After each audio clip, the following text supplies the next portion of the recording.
park here. Have I ever let you down? On occasion. There's been a few dodgy restaurants on tour. Fair enough. Tonight, we've got a very special launch that I figure we can have two very special chauffeurs taking us to said launch. And here they are now. Orange or blue? Ooh. I'm going orange. Blue it is. Good evening. Hello. This is very schmancy. Thanks for the lift. Very nice car indeed. We can have two very special chauffeurs. What's going on? Hi.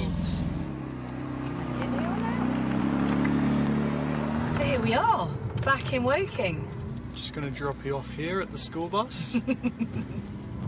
How excited are you for this year? It's a new opportunity for us, like as drivers, to kind of show our skills, because I think the driving styles are going to have to be a little bit different, and the way you have to drive the cars, how you work with your engineers as well, because it's a lot more of a especially so early on with this new regulation. Here we are in your second year. I guess you have packed an awful lot in that time, including a win for the team. That's what we do. Ready to build on that then? Ready for 2022? I've done what I needed to do.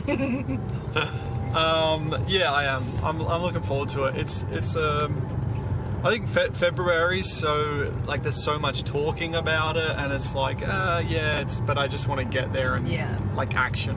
When you see that lake and the building, it's pretty iconic in F1, isn't it? It looks good, but when you get to come around here every night, or you get to go inside and see everything, see the boulevard, see all the cars, then you get a true taste of what it's like. It does look pretty magnificent. As much as February's a grind for me, coming from Australia, it is pretty cool. We're in electric mode at the moment. It That's does feel really good. And oh, hello. Well, listen, I'm excited to go have a look at McLaren's new car this evening anyway, so I can tell you. Thanks for the lift. Now you need to go and get scrubbed up, because we have got a very special launch. I do. See you shortly. See, I told you I wouldn't disappoint. Great to hitch a lift to such an iconic building and brand as this. And of course, it's not just home to Formula One. We also see these incredible supercars like the Artura. But with all the regulation changes this year, Nat, I think everyone's excited to see what the 2022 F1 car is going to look like. They absolutely are. And tonight is very special indeed, because it's a launch for the whole McLaren racing family. Not just the MCL36, the Formula One car, but the cars competing in IndyCar for Arrow McLaren SP, in Extreme with MX, and esports with McLaren Shadow. So, should we get the show on the road? Let's do it.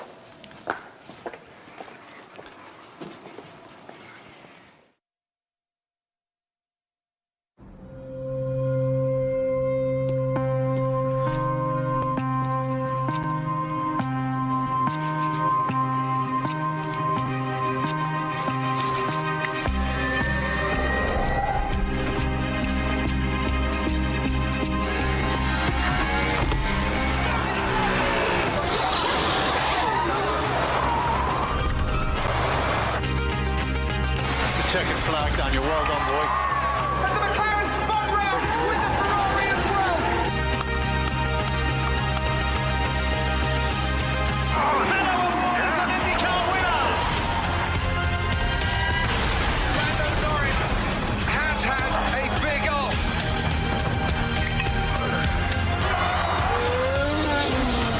Oh, this is tragedy. I feel so sorry for Norris. Started on the front row, picks up another podium. It's McLaren and Ricciardo that win the Italian Grand Prix. Lando Norris comes home to make it a 1-2.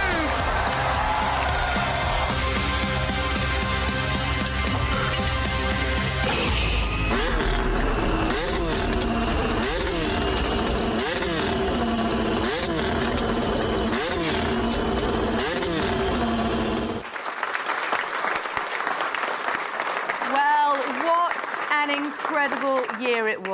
and fantastic to look ahead to 2022. And we're back live at the MTC. Come on, guys! Because for the first time in a couple of years, we are delighted to be joined by some lucky McLaren fans and Sky competition winners, all wearing their beautiful papaya masks. Well done, you. Great to have you with us tonight. Well, 2022, of course, is a whole new chapter for McLaren with their first foray into a new series for them, Extreme E, an off-road championship. And that is going to help the team accelerate both their sustainability and diversity programs. Fantastic stuff, yes, because for the first time in history, McLaren welcomes a female driver. Give it up for the girls, come on. New Zealander Emma Gilmore, who will take the wheel of the MX car alongside American Tanner Faust. And before we unveil the livery that this incredible vehicle will be racing in 2022, our fellow Sky presenter David Garrido caught up with the McLaren Extreme E team to get the lowdown before the season starts in Saudi Arabia in just a couple of weeks' time. Well, McLaren are no strangers to breaking new grounds, not just Formula One, of course, but think Can-Am, Indy 500, IndyCar, and now a first-ever entry into electric motorsport with Extreme E. I'm delighted to say we're joined by drivers Tanner Faust and Emma Gilmore, and also engineers and sisters Lena and Tina Gay. Great to have you with us. We're going to start off actually by looking back at COP26. McLaren revealed a one-off livery, and Emma, you were announced as the team's female driver, but not only that, you were also rubbing shoulders with royalty, with His Royal Highness the Prince of Wales there to help you make the announcement. So it must have been a bit of a pinch myself moment for you, and I know that Emma and Lena, you were involved. So what was that like? Emma, you first. Totally surreal to, you always look at the royal family on TV and then to be actually meeting him, His Royal Highness. It was amazing. I got opportunity to do a curtsy, which I never thought I'd have that opportunity. So yeah, it was all amazing. It was really surreal. I didn't think I was going to be doing that morning. When he did arrive, it was really cool. And he knew so much about engineering and the car. He was asking tons of questions. He knew about my sister and the background of my family. I thought it was great. So cool. Yeah. Emma, what's it like to be McLaren's first ever female driver? I mean, that's a pinch me moment. I still get goosebumps being here, being part of the McLaren story. Coming from New Zealand and Bruce McLaren, starting the McLaren story, it's kind of like full circle to be a female and the first female for McLaren. So, yeah, very, very honoured. What about the Odyssey 21, though, Tanner? What's it like to drive? How does it compare to what you've driven before in rallycross? Compared to a rallycross car, it's quite a big machine, but being electric, it's instant torque. The response is very, very quick. It's very fast, 550 horsepower, essentially, and it has a huge amount of suspension travel. So it's like driving a really fast marshmallow over amazing terrain. It seems about right? No, it's really a fun car to drive. I think it's going to be a great race machine. Tina, you're one of a select few who will be keeping this car in mint condition, I'm sure. What are the challenges? What have you learnt already? So we've had 2 full days of testing and then a quick shakedown, and we had a chance to run through a few of the setup changes and quite a few of the driver settings. The challenges really for us are making sure that we can adapt the car for both drivers. So they both have slightly different driving styles, so they both want something slightly different from the car, and of course the way to get the speed out of the car and to achieve the best performance is going to be giving them both a car that they can work with. And Lena, Extreme E, of course, stands for gender equality. One male, one female driver. But what about your role leading for females in STEM, science, technology, engineering and maths? How important is that for you? I think it's incredibly important having role models and having people who are visible for young girls and young people in general to see that motorsport is a career that can be taken up by males or females. In addition to that, McLaren's got an Engage programme, which is a partnership between different organisations, including the Women's Engineering Society, and that's to help promote STEM within organisations, schools, and for young people. Obviously, such a huge environmental thrust in this series. How important is that to you, Tanner, and how important is it to McLaren? Well, I think McLaren has a history of finding, even just this building, carbon neutral setting that we're sitting in. But the series, I've been lucky to race cars for 25 years, and I think for motorsport to continue, there needs to be more motorsports like Extreme E. And it's great that McLaren is embracing that. And, you know, carrying scientists around the globe to do environmental studies in regions that maybe don't have the technology or the scientists to do those studies themselves, get testing on the ocean along the way on the ship. It's an amazing thing that I think will help make motorsport a more responsible thing for companies and manufacturers to be involved in, and hopefully will give us, you know, a place where we can play with machines and do things in a responsible way for years to come. And Tina, I understand you're doing your bit to save the planet. Ahead of Sardinia, what are you planning to do? So I actually live near Modena in Italy, and I am planning to ride my bike to the event in Sardinia. Whoa. I mean, what is that like as a ride?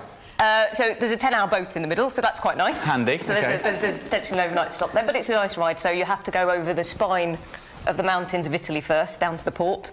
Then from the port it's the boat, and then all the way from the north of the island down to the south.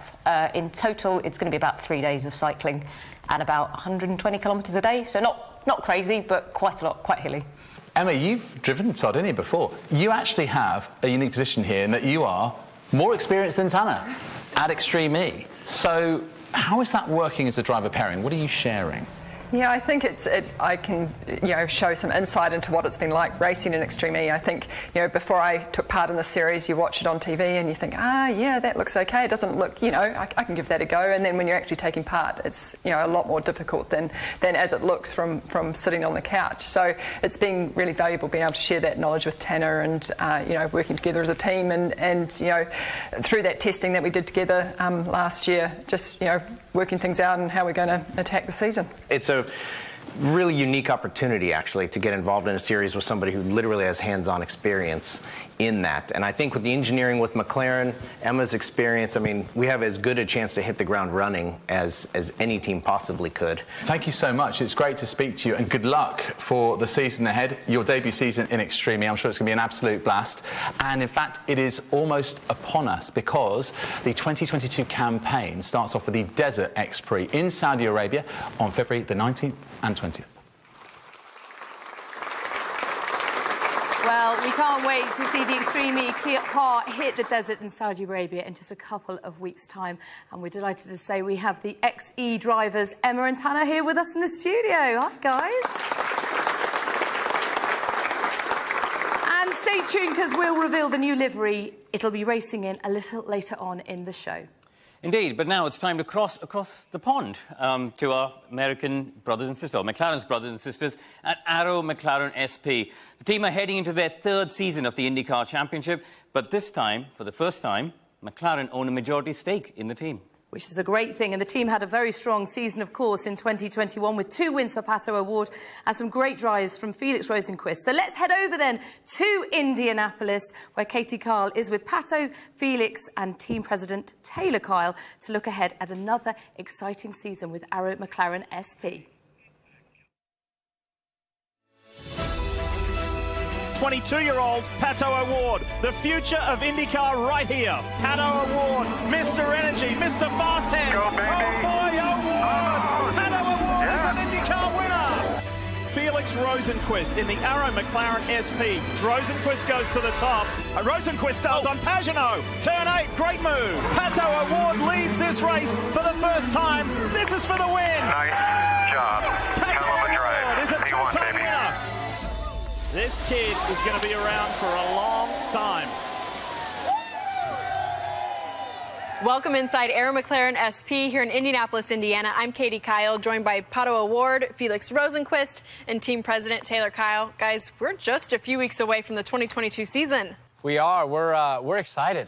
We had a great 2021 together, and we're just really looking forward to seeing what this year has in store for us. You know, I'd be lying if I said that the goals weren't to you know, make that championship happen, have another go at the 500. We were really close last year, so we've set the bar high. I mean, there's no other way to put it. So I think we just need to really focus on what our strengths are in keeping those, and then just making our weaknesses better. And I think that's just you know, put us in a better position to fight at the end of it. I'm excited. I think there's a lot of new things coming along with the team, and you know, I have a new engineer that I'm working with, Craig, and we have the whole, you know, partnership with McLaren becoming even tighter. So yeah, it's super exciting times for sure.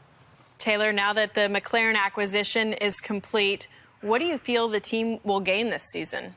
Well, I think quite a bit. You know, I think foundationally we're a very strong organization, but what this has allowed us to do is tap into the tremendous amount of resource and expertise, but more importantly, a lot of really smart, driven, focused individuals. This team is packed with talent. McLaren Racing, across all of its organizations, is fantastic. So to be partnered with that, to be able to tap into that, it's invaluable. And I think, you know, ultimately it gives us a resource that nobody else in the IndyCar paddock has. So that's a great advantage to us. When you start talking to race car drivers about speed, your eyes always light up. And you had some incredible speed at Texas and Indianapolis this year. What did you like about that car? I thought the super speedways were very, like, me together with the car we had there was just amazing. It clicked straight away. We were competitive. We were actually fighting at the front in all 3 of those races. And then it was kind of like a breakthrough on ovals for me as well last year. So I think this year, having that experience with me and with the team, I think we can do some real damage on the ovals for sure. Speaking of the Indianapolis 500, Juan Montoya is back, 2-time Indianapolis 500 champion. The band's back together. What do you like about racing with Juan? He's just a fun guy to have around. He's a huge character in every way, racing, outside of racing, just as a person. He's just very genuine, very direct, and it's just a lot of fun. We really enjoyed him in the team in the month of May last year. Taylor, the team has some incredible partners. Aero Electronics has been around for several seasons now. Views is fairly new to the team, but they're both very active partners. How important is that in today's motorsports? Well, it's incredible. And anytime you're associated with organizations like Aero and Views, their passion and their energy and their desire to connect with the fans is totally aligned with what we want to do as an organization. I got to imagine something else that gives you a little extra tenth on track is your fan base. They are intense. I love hearing the chants from the stands every time I'm on pit lane. It's awesome. It's been really cool, and I've really truly seen like a difference in messages and just people that are watching the races, and it's really cool. It's really cool to see all the 5 shirts out there. At the end of the season last year, I saw a lot of support, and that's all you can ask for whenever you're fighting for a championship, and you know, you're going up against the best. So it's been really nice. Hopefully we can, you know, grow that even more. So one of the things I was hoping you would say that you've been working on this off season is keeping your hair the exact same. The flow. Yeah, the flow is good. It's good, looking good. You like it? I do. You like it? Yeah. I just think it was a lot easier to maintain. You just grab water and go straight back. But can you keep it the same when you get your helmet off? That's the important thing. We're gonna have to see after.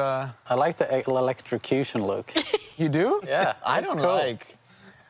Water doesn't even get that down. No. Like you put water on top and it's still. Taylor, you're a new dad. We're new parents, have just a 4-month-old baby. How did these guys prepare you for a baby? Did we help train you? I think probably a little bit. You know, last night I was up at 2 o'clock in the morning with a screaming baby. It reminded me a lot of some of our races this year. Oh, good one. I have watched this team grow from what was Sam Schmidt Motorsports, now Aero McLaren SP. And Taylor, you started at this team when it was just Sam Schmidt Motorsports. How rewarding has this whole process been now to be a championship contender on both levels? Well, it's been awesome, because that's what you think about. That's what you desire when you come to work in racing. Nobody likes to race just to be here. Everybody wants to race to win. You know, I've seen the dynamic of this team change from a small team that maybe can to a team that fights every weekend with the big dogs of the sport. So it's been a wild ride, no doubt. It's been a lot of hard work by a lot of people. We're not there yet, but we're close, and we'll continue to fight and continue to work hard and see where the chips fall. Katie, and great to hear from the Aero McLaren SP team, who of course have such an exciting season ahead, and they've got the chance to really build on some great results from 2021. Now, we are getting closer to the moment that you've all been waiting for, the reveal of the McLaren McL36. Lando and Daniel haven't yet got behind the wheel of the car on track, but they have, of course, driven it in the simulator. Well, not only is the simulator a great tool and hugely important tool for car development, but the drivers themselves well, I think you've all seen Lando on Twitch, I guess, at home. You know, they all use it to hone their skills. And unquestionably, it's a great way for the fans to get involved and really develop their racecraft against millions of other gamer racers around the planet. The pandemic has probably helped the growth of esports because people are bored at home and playing. Well, certainly I was. And, you know, I think there's been a massive growth in the esports world in recent times. And the lines between esports drivers and racing drivers are getting increasingly blurred, aren't they? 100%. Now, McLaren has been a long-standing pioneer in the gaming world with its own esports academy. Given the importance of grassroots talent in motorsports and the influence of simulator feedback, as you say, in performance, McLaren has recently unveiled a state-of-the-art McLaren Shadow studio right here at MTC. And we sent Karun along to find out a little bit more. We're here at the incredible McLaren Shadow Studio at the MTC, and I'm very lucky to be joined by Ben Daly, the ambassador, and of course Josh Edo. You're going to be racing for the team this year, having graduated. First of all, guys, what does it mean to you to have the studio here at the MTC? To me, it means that McLaren Racing take esports very seriously and they see the benefits of it. It's great to have a home within the McLaren Shadow Studio. It's just a really cool place to hang out and make content. We've got the F1 rigs, we've got Rocket League going on in the background, gaming stuff, so it's a great place to just chill out. Well, I think it's time for us to have a little go, isn't it? Yeah. Should we climb in? Let's do it. So, Ben, you don't have to be a pro racer like Josh or have a rig like this to drive the MCL36 this time, do you? No, that's true. All you need is a PC or a mobile device to gain access to Roblox. Then you can jump in the world. It's an open world game, and it's very accessible for people of all skill levels. You can have access to the car. You can walk around the virtual MTC and then take part in a few challenges, and it's really, really cool. It's amazing, isn't it? Because people on Roblox can drive the new car even before Lando and Daniel get to drive the MCL36, right? I know, that's the crazy thing about it. The power of gaming these days. So, yeah, jump in, have a go, and you can make Lando and Daniel jealous. What's not to love? Josh, I guess you guys are both McLaren racing fans. Are you excited to see the MCL36? Yeah, I'm super excited to see it, and also to see how it compares to the new McLaren Shadow livery as well. What can we expect from McLaren Shadow in 2022, Ben? Well, more gaming, more content, basically what we're doing, to be honest, and hopefully we'll be able to get the esports guys in and train them up and be competitive again this year. Right, guys, enough of playtime. Should we go see the new car? Yeah. Let's do it. Let's do it. Well, a fascinating insight there into that impressive esports programme, and plenty more to come from them throughout the year, no doubt. Now, we're getting very close to the big reveal of what the MCL36 look like alongside the IndyCar, Extreme E and Shadow teams from the McLaren racing family. But before we do, I don't think any, especially these fans here, will forget the incredible moment from Monza. The team won to the first time in 11 years. Come on. I mean, it was magnificent, wasn't it? A great day for everyone at McLaren, of course, but this year will be an even bigger challenge. We've got new sporting regs, new technical regs. We're going to see what the new car looks like in a little bit. And it's going to create more exciting racing and even better sustainability, of course, with the new fuel. Great stuff. Well, shall we speak to the two drivers who are going to be driving that MCL36? Let's give it up then for Lando Norris and Daniel Ricciardo.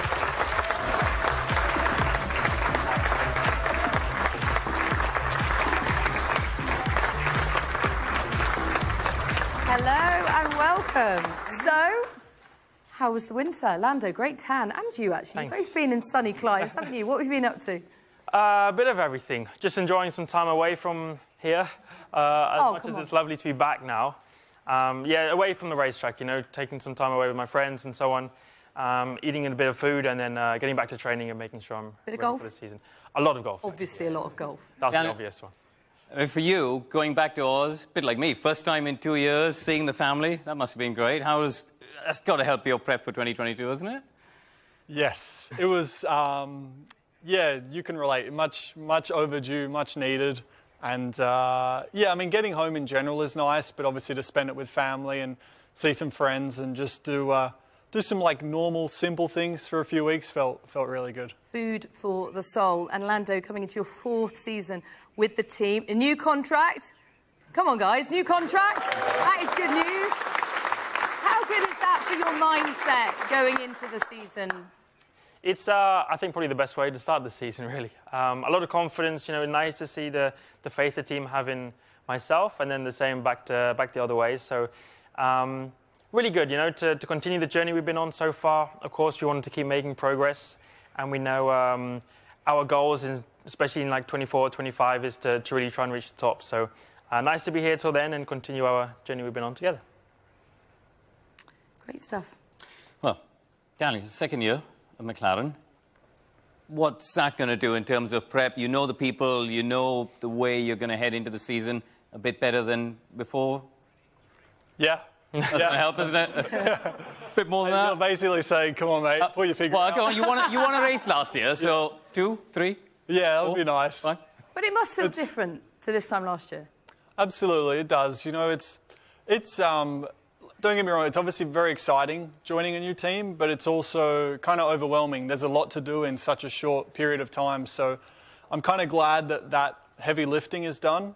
And, coming into this season now, it was kind of even like first day on the simulator. It was like just open the doors, walk in, and it's like, all right, guys, where are we at? Let's get into it. So from that point of view, I think it's just going to flow a lot easier this year. And I'm not saying things are going to come easy, but it'll be more efficient. Well, it's your 12th year in Formula One. You've seen a few rule changes now, 14. 17. He doesn't look old enough. That's what you're supposed to say. This guy's here just basically saying I'm 50 years old. Oh, yeah, basically. But with, the new cars and new rules coming in, do you think the experience of going through these rule changes in the past is going to help you to get used to the new cars here? I hope so. Experience is... it can be bought, and I think throughout moments, through the season, whether that's all at the beginning when we're trying to adapt to the new car or later, I think it will pay off at some point, and there will be little things I can take from experience. So, I think learning the new car, especially testing, is so important for us, and trying to just, there could be things that I've learned over the years which might just help me just be one step ahead in certain moments, occasions. So, yeah. I'll use the experience, but I'm still a young soul, so I'll keep that in me as well. Well, talking of experience, Lando, to get those 4 podiums and your first pole position last year, you must be able to sort of leverage that and take that momentum into 2022. How excited are you to build on that? I would like to. That's the aim, is to start off the season how we did. I wouldn't say end the season because that wasn't so good. But how we were in the beginning of last year is how we want to kind of start this season. And I think many other areas have improved for sure. It's just we have to wait and see where we're gonna be. So we're working hard, but there's a lot of unknowns. So time will tell. That's what's exciting, though, right? For us lot, anyway. Maybe not for you so much. Well, yeah, I was going to say it's more stressful for them. I guess. But Dan, surely with new rules, is there one area that you think you need to focus on for driving the new car? And because they're different, aren't they? They're heavier, the downforce is produced in a different way. Is there an area you think you need to focus on? With the new cars, I think it's going to be very much about kind of just being open-minded with, I'm sure some things will be expected in terms of if we approach a corner like this, then the car's going to do that. But then other times it might not behave that way. So it's about trying to understand, okay, what do I need to do to get this car in a place where it's happy? So the long and short of it is just to drive, I think, at least in testing, with a very open mind and kind of do what you know, but be very experimental as well to see what the car likes. And then, for me, as the season goes on, or kind of looking at the season ahead, it's just to be consistently at a higher level than I was in 21. That'll help me out as well. Great. Lando, you were in the sim earlier this week. How's prep going? What do you think of driving the new car in the sim? And, how different is it? It is very different. It's obviously we started driving it already last year. And we have the sim drivers as well who are always trying to develop it as well. But it's changing every time we go back in it, because there's constant evolution, there's constant upgrades getting brought to the car. But it's getting better. Of course, it's rough when you start because there's so many things to do to it. But it's nice to see the progress from where we were last year to where we are now, and then hopefully trying to continue that. But the simulator, what we have at the moment, is just our best guess of what it's going to be like. And until we get actually in the car itself, we're not going to know what it's truly like. So it's a good start for sure, and we're working as hard as possible to make it better. Okay, one of our audience members, Megan, would like to put a question to both of you. Megan, where are you? There she is. Great colour coordination, by the way, with the set. You look fantastic. Very good. And Megan's question is, which race are you both looking forward to most this season? I'm going to be greedy and take a few. But firstly, Melbourne, the home race, and it's, yeah, not only because it's the home race, but, you know, there's track changes. The layout's going to be different, so just excited to also go to like a new Melbourne. And then I know he's probably going to say Miami, so that's one as well. I think we're both looking forward to. Is that more about the after party, though? Well, time will tell. Yeah. Time will tell. But there's many. Like with 23, there's a lot to pick and choose from. But I'll say those two for now. New additions. I mean, she only wanted one, but thanks for being generous. Lando. I think Silverstone's the obvious one for me. The British fans, to see all of them again. But the main ones I look forward to are the ones we've just not been to for the last few years. Of course, Miami being the new one, but going back to Japan, back to Singapore, they're just cool countries to go to and get to have a good experience at, and awesome tracks as well. So those are on my agenda. Great stuff. Thanks, guys. Right, I think it's about time, don't you? Do you think it's about time? Yes, the moment we've all been waiting for, to see just what these 4 McLaren racing cars are going to look like as they go racing in 2022. And reveal the McLaren MCL36 live right here in the studio. Ladies and gentlemen, just so that you're aware, there will be flashing images. Let's unveil the cars.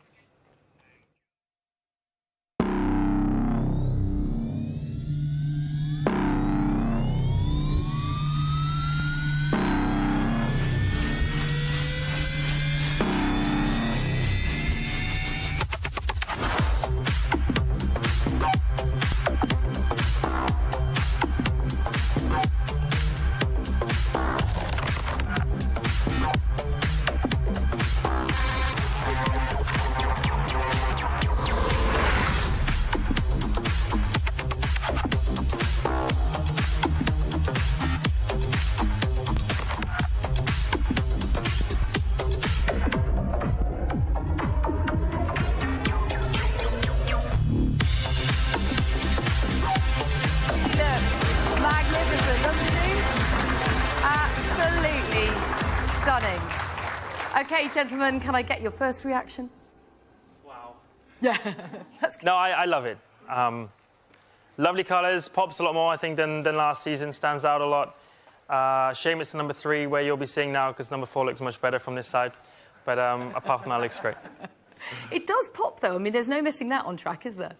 Yeah, it's vibrant. It's awesome. You know, I think, you know, when Formula One is a lot about performance, and that is like primary purpose, but what comes a close second is looking good. And I'm very pleased that before we've even hit the track, we look good. So we've ticked a big box.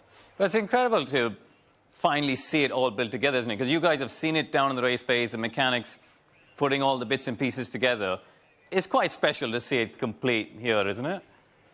I think it is, especially because, you know, this was going to come out in, 2020 or something. So already seeing all the drawings and visions back then, and seeing how it's all come together to put this together, and seeing all the engineers and mechanics making the parts and coming from like single bolts and whatever to put it all together like this is pretty cool. So always a pleasure to be part of and to see.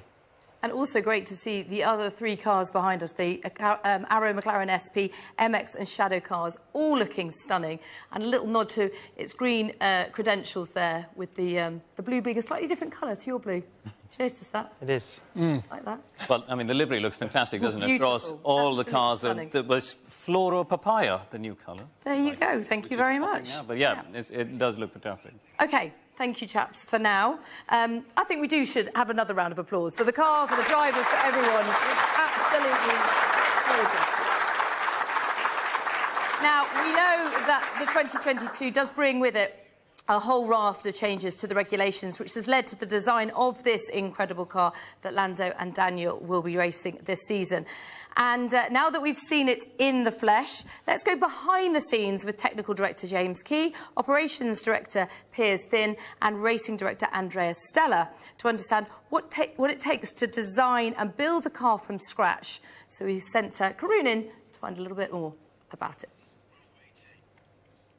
The 2022 Formula One rules represents the biggest change to the chassis regulations in 40 years. And therefore I thought it would be a good idea to find three of the technical minds here at McLaren to try and talk me through some of the challenges ahead. James, has there been any carryover at all from 2021 into the new car? Not really. I mean, it is a blank sheet of paper, and I think there are sort of some smaller areas under the skin where things like sort of certain aspects of fuel system design or hydraulics design, that sort of thing, which can still package within the spaces we've got of a 22 car.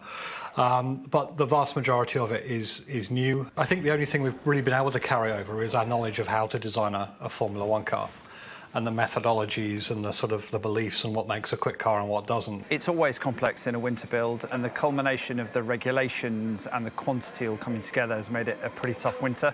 But the guys and girls across the factory have risen to the challenge. Let's talk about the process of conceptualizing and designing the 2022 cars, because obviously very different to recent years. You've got to, from a conceptual point of view, try and meld all of the current knowledge and expertise you have into something which allows you to, for example, join these new tyre characteristics to your aero characteristics, to your suspension characteristics. And a lot of it was theoretical and, I suppose, very conceptual for a long time whilst we tried to do all that work. This is my 25th season now, I think, and I haven't seen something of this magnitude. You know, it's always been variations on a theme. Do you approach the race weekends together with the race engineers differently in terms of the run plan and the program for the weekend? The timetable this year will actually offer a bit more time to rest, thanks to extended curfew time. I think the significant change came last year with the duration of free practice from 90 to 60 minutes. That had a big impact. The session is very tight. You need to be absolutely sharp. We as a team at McLaren, we are in a long-term journey. And for us, it's important that we see progress and we make steps forwards year after year. So coming to this year specifically, I'm very encouraged with the level of and the quality of design and simulation that I've seen. But now we are ready to make the next step, which is correlation. We have made large investments in terms of a new wind tunnel, in terms of a new simulator. We've now gone back to ground effects for the first time since 1982. Do you see that being the real big differentiator between the teams and the path of development? I think it's the enablers to get the floor to really tug hard with the ground effect. So it will be visible things, you know, front wing is very restricted, but there's subtleties in there which can be changed and developed, etc. It will be an aero race as always. So last year we had 3 days of testing. This year we have 6. So already looks like it's much more. But in reality, with a new project and 2 drivers, testing is going to be tight and it will look very short. So we'll have to be very efficient, sharp, well organized, and we'll need reliability such that we don't lose running time. How much of a challenge has it been to, design and build this year's car, while, of course, the MCL35 was racing competitively last year? So that's always a trade that you have to make. Switching your resources at the right time is a key one to make, and we were assessing that race by race through last year. Do you still have a few butterflies before the car first runs on track? Always, but that's part of the fun of getting out of a winter build and into the season starting. But I think it's fantastic for everyone back in the factory and also our fans and partners to make sure that we roll out in good order, and really looking forward to it.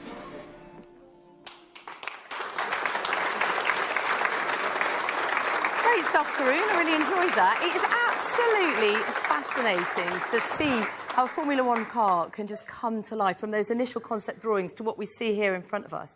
Brilliant stuff. And obviously a monumental team effort to bring all this together. Oh, absolutely. I mean, also, Andrea Stella's accent. Fantastic. I could listen to that man all day long. As can Lando. I think he's a massive fan. But I think this is as good a moment as any to introduce the people spearheading this team. Let's bring on McLaren Racing CEO Zak Brown and the Formula One team's team principal, Andrea Seidel.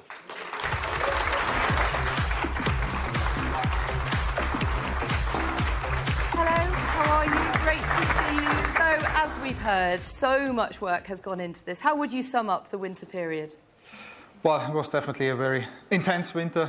There were many extra hours required from everyone in order to get to this place today and be able to present the car. So, yeah, I can't thank enough, really, every single member of the team for all this commitment and hard work. I can't thank enough also Piers, James and Andrea for leading all that. And, yeah, simply proud to be in a position today on behalf of the team to stand next to this car and see it in one piece. Well, you've still got all your hair, so that's a good start. But it's an exciting challenge, isn't it, having a regulation change like this? Do you feel the team are ready to head to first Barcelona and then Bahrain, of course? Yeah, I definitely feel that the team is ready. I mean, we had a great season last year. We learned a lot again. We're going into our second year now also with the Mercedes Power Unit, which is a benefit. We have consistency and continuity also with our driver lineup with Daniel and Lando, which will be important as well. So we could really focus on trying to explore really the maximum out of these new regulations. And I have to say I'm very happy how the team was approaching that challenge. I guess we made another step forward in terms of how we all work together between the different departments as well. Lando and Daniel put in a lot of energy as well in the last weeks in order to get ready. So I think we're ready. I'm looking forward to actually hit the track soon. OK, so what does it mean in terms of performance? What are your expectations? That's what everyone here wants to know. Well, the most important thing is, I guess, to simply keep this positive momentum up that we have created in the last years. We have ambitious targets at McLaren. We all want to be part of the generation at McLaren to get back into a position where we regularly can fight for race wins and also championships. At the same time, we have a realistic view on where we are on this journey. We still need more time to further grow as a team. We need more time as well in order to complete all our big infrastructure projects, mainly the wind tunnel. But still, we go into this season ambitious and hungry, and we will try again to further close the gap to the teams that have been running in front of us last year, and hopefully we manage to, again, collect more trophies than last year. Do you know he's hungry a lot of the time now? He's on a whole intermittent fasting thing. Right? Right? Yeah. That's actually true. Yeah. I should have told you. He gave me a whole thing about it. He's lost weight. Yeah. That sounds quite hard. I wanted to give you a hint, but... Yeah, but you were, you know, when you said you were grumpy in the morning, that sort of put me off it a bit. I think it's breakfast. Before we let you go, Andreas, there's a question here from Matt Abraham, one of the fans who is here in the audience. There he is, over there. And he's I'm going to have to read this out because it's quite a long question, but it's a good one. How do you keep up team morale and a winning attitude while also managing expectations, being realistic where you guys are at, and also your long-term plan to be competitive in a couple of years? And fasting. Got to factor in the fasting to that. How do you keep that up? I think it's simply always important to be straight and transparent with the team on where you are. Setting clear targets as well, I think, is also important, being part of this great sport to create, let's say, a spirit and a culture within the team that everyone feels valued and feels being part of a sports team and is aware of how important his or her individual contribution every day is for the overall performance of the team or the car. And then I guess if you have that culture, you have also this morale that you need in order to go the extra mile every day. And if you then have also two very positive drivers like Lando and Daniel, I think it's a big help as well. If you then have from time to time some great results as well to celebrate, I guess that's what is required in order to have this morale within the team that you need. There you go, Matt. Happy with that? Excellent. Got a thumbs up over there. Right, Zak, to you now. What are your first impressions of this car and indeed the whole McLaren racing family behind you? I think it looks spectacular. I can't wait to see it on the racetrack. All the men and women at McLaren have worked so hard to put this together and our entire racing portfolio. I think it's pretty exciting to announce 4 cars at once. We had our first win in almost 10 years with Daniel, our first pole in a decade with Lando, a couple wins in IndyCar. No doubt Tanner and Emma are going to have a strong season this year. So to see it all come together, it's great for our fans. It's great for our people. Great partners, over a dozen new partners joining us last year. And then, of course, you know, sustainability is critically important to us, and gender equality, one of the big reasons why we entered Extreme E. So I think very exciting times ahead for us. Absolutely. I mean, as you said, it's an exciting time, but there's also a lot to do, Zach, though, isn't it? I mean, you've got 4 championships here. You're entering a new one at Extreme E. You've taken over a majority stake in the IndyCar team. Obviously, F1 is developing. How are you managing your time with all of this? Because there's sounds like an awful lot to do for one person. You have great people around you.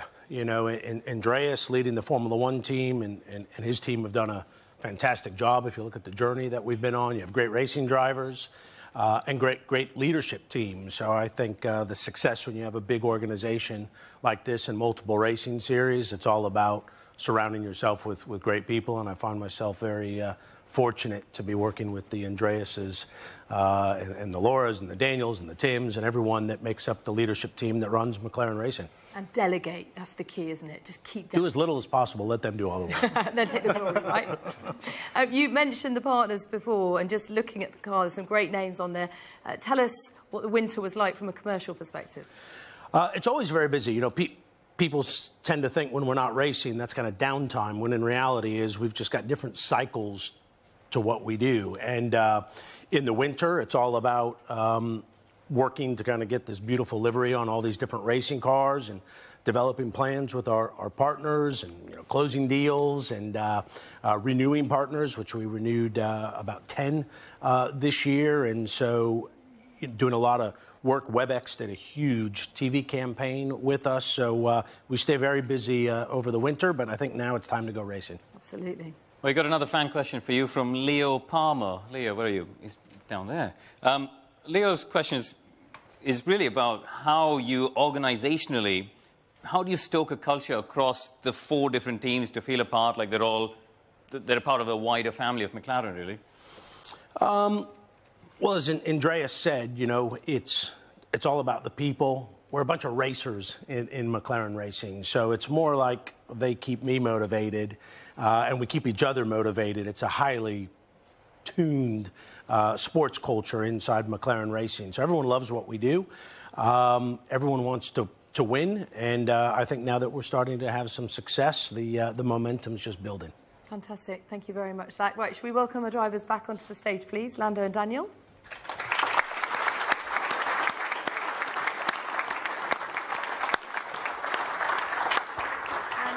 We've got time for another audience question from Anne Chubb. Where are you, Anne? There you are. Hi, Anne. And Anne asks, which one of you will get the most overtakes this year? I figure I kind of know what both of you are going to say. Hopefully not me. Oh, because you'll be further back? If you get more overtakes, yeah. That's true. Okay. You thought we were going to say something else. Yeah, but maybe with the sprint races? No, okay. No, the more overtaking... You just want to be on pole and then deliver the win, right?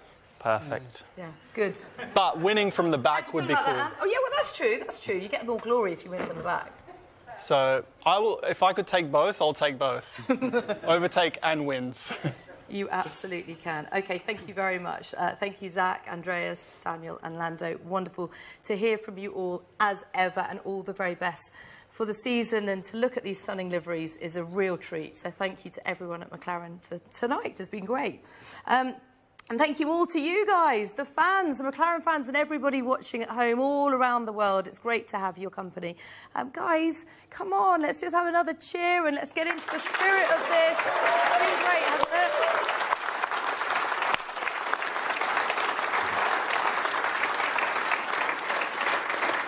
Now that we've seen these incredible cars behind us, but mainly the MCL36 here in the studio, well, everyone at home has actually got a chance to drive the MCL36 in a virtual world. Does that include me? Well, yes, and your children and everyone else. Amazing. Even before Lando and Daniel get to have a go, because they can use... Well, here we go. We can see it here. They can actually take a closer look at the car. You can have your picture taken in the virtual MTC. All of this on Roblox. Dan, you haven't had a shave in that virtual one, have you? But yeah, you can go onto Roblox and yes, walk around the MPC and drive the car, That even is before these so guys cool. do. And you can find out more about that on McLaren.com on our website. OK, a big thank you to our wonderful audience. One more cheer for the audience! To all of you for tuning in. We look forward to bringing you live coverage on Sky Sports F1 throughout the season, not just the Formula One, but of course the IndyCar season. Thank you so much for watching. Bye-bye, and we will see you at testing very soon. Bye.